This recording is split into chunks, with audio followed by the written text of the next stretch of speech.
রাজ্যে পালাবদলের পর প্রথম 21শে জুলাইয়ের চেনা ছবিটা এবারও উধাও।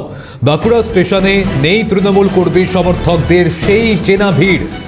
এর আগে গত 15 বছরের সরকারে যেভাবে 21শে জুলাই এলেই তৃণমূল নেতা কর্মী সমর্থকদের শহরে আসার ভিড় দেখা যেত, আজ সেই ছবি একেবারে উধাও। তৃণমূল কর্মীদের দেখতেই পাওয়া যাচ্ছে না।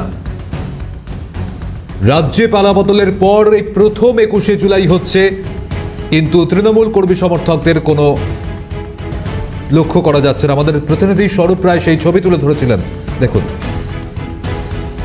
আমি রয়েছি বাঁকুড়া স্টেশন, যে স্টেশন 21শে জুলাই যে শহীদ স্মরণ, মুখ্যমন্ত্রী মমতা বন্দ্যোপাধ্যায় যে আবেগের দিন, সেই আবেগে কিন্তু একটা সময় দেখতে পাওয়া যেত আগের দিনের রাতের থেকে এবং সকাল পর্যন্ত 21শে জুলাইয়ের সকাল পর্যন্ত কিন্তু এই স্টেশন চত্বরে একদম তৃণমূল কর্মী সমর্থকদের রমরমিয়ে ভিড় থাকতো।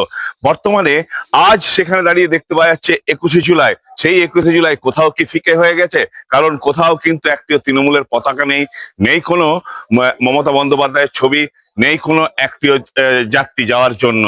তাই এই 21শে জুলাই কি ধীরে ধীরে বাপ্ত হয়ে যাবে, না ইতিহাসের পাতায় চলে যাবে 21শে জুলাই, সেটা একটা বড় প্রশ্ন চিহ্ন উঠেছে।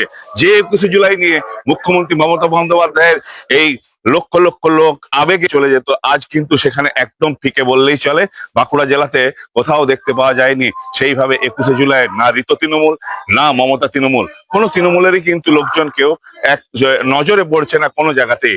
বাঁকুড়া স্টেশন থেকে স্বরূপ রায়, ক্যালকাটা নিউজ।